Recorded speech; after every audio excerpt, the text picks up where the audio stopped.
ලෙසින් ආදරෙන් කීවේ ඔයා මගේමයි නොවෙතයි කියා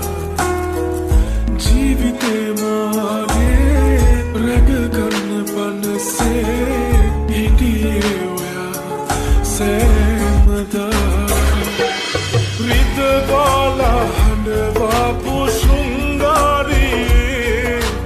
අද වාගේ කවදාවත්